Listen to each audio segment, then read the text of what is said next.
अवधूत चिंतन श्री गुरुदेव दत्त. श्री स्वामी समर्थ. दिगंबरा दिगंबरा श्रीपाद वल्लभ दिगंबरा.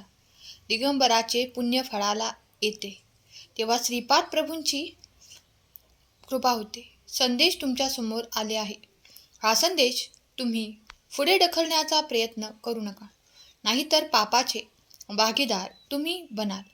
जर का हा संदेश तुम्ही शेवटपर्यंत ऐकलात तर तुमचे चांगले दिवस नक्कीच येणार आहेत. तुमच्या इच्छित मनोकामना पूर्ण होणार आहेत. तुमच्यावरती प्रभूंची कृपादृष्टी कायम राहणार आहे. म्हणून हा संदेश न वगळता शेवटपर्यंत ऐका. तुम्ही श्रीपाद श्री प्रभूंचे भक्त असाल तर आत्ताच संदेशाला लाईक करा आणि श्री स्वामी समर्थ नामाचा जयघोष करायला विसरू नका. चॅनेलला सबस्क्राईब करा. तुमच्यासाठी बंद नशिबाचे दार उघडले जाईल. हा संदेश फक्त तुमच्यासाठी आहे. तो शांतपणे ऐकावा अशी भगवंताची मनापासून इच्छा आहे.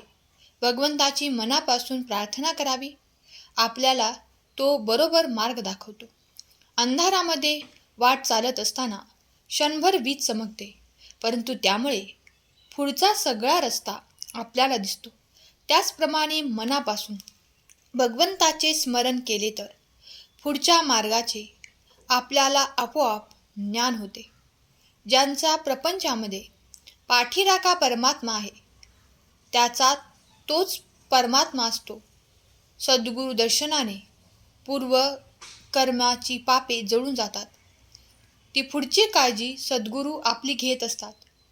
पाठीमागची आठवण काढत बसणे आणि काळजी करू नये, त्यामुळे समाधान मिळत नाही. समाधान आणि आनंदाने जीवन जगावे. जेथे तुम्ही राहता तेथे सद्गुरू आहेतच असे तुम्हाला वाटते. समाधानी राहणे हीच खरी भगवंताची कृपा आहे. श्रद्धेने जे काम होते ते तपश्चर्येने होत नाही. आपल्या गुरूंनी सांगितल्याप्रमाणे वागणे हाच आपला परमार्थ आहे. गुरु म्हणजे साक्षात परमात्मा. त्यांची आज्ञा पाळणे ही आपली तपश्चर्या. आपल्याला भगवंताचे नामस्मरण करत राहायचे आहे. जगामध्ये प्रत्येक गोष्टीला बंधन आहे. प्रत्येकाचे नियम ठरलेले आहेत. त्याचप्रमाणे कुटुंबामध्ये प्रत्येक माणसाची कर्तव्यसुद्धा ठरलेली आहेत. असे कर्तव्याचे वळण जेथे असते त्या घराला वळण आहे असे म्हणतात. ज्या घरामध्ये वळण असते ते घर सुखी होईल. समजा आपण एक घर बांधणे, त्यामध्ये दरवाजा केले, भिंत्या खिडक्या केल्या, त्याला झरोके केले. आता त्यापैकी झरोके यांनी विचार केला की आम्ही लहान म्हणून का असावे, आम्ही दरवाजा इतके मोठे होणार नाही का, म्हणून ते दरवाजे इतके मोठे झाले. खिडक्यांनाही तोच विचार आला आणि त्या सगळ्या दरवाजा इतक्या मोठ्या झाल्या. हे योग्य नव्हे. ते घर राहील का? जसे त्या घरामध्ये प्रत्येकजण आपलेच मत खरे म्हणतो, जिथे वडील माणसांविषयी आदर नसतो, त्या घराचा सगळा विस्काव व्हायला वेळ लागत नाही. अशा जगात कितीही मोठा असला तरी त्या प्रपंचात काहीतरी मिळून असतेच. असा प्रपंच नाही. एखादा प्रपंच पूर्ण आहे म्हणून सांगणारा भेटेल, परंतु चालले आहे असेच चालावे यात कमी नाही. कधी ना कधी आपल्याला काहीतरी कशाची तरी कमतरता पडतच असते. पण सगळ्यांना सोबत घेऊन, काळजी करून, एकमेकांची साथ घेऊनच चालतो तो खरा प्रपंच. असलेल्या परिस्थितीत आपण समाधान मानून त्याहून अधिक सुखाच्या स्थितीत राहण्याचा प्रयत्न करू नये. तुमच्या हेतूवरून तुमच्या कृतीला वास्तविक मोल येते. ते शुद्ध असावा. एखाद्या वेळी कृती बरी नसली तरी भगवंताच्या घरी चालते, पण हेतू चांगला असावा. कृती पण चांगली असली तरी भगवंत त्यापासून दूरच असतो. दृष्टीभूते हा तमाम गुणाचा परिणाम आहे, परंतु भगवंताच्या नावाने बुद्धी स्वच्छ करण्याची सोय माणसाच्या ठिकाणी आहे. त्यासाठी पुष्कळ नामस्मरण करावे, म्हणजे सद्गुणांचा उदय होतो. निसर्गाचे प्रेम हे प्रत्येक व्यक्ती आणि प्राणी मात्रात असते.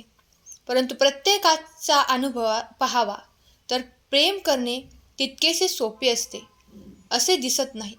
याचे कारण प्रत्येक व्यक्तीचा स्वभाव निराळा असतो, आवड निराळी असते आणि देवयोगाने आलेले ऋणानुबंध वेगळे.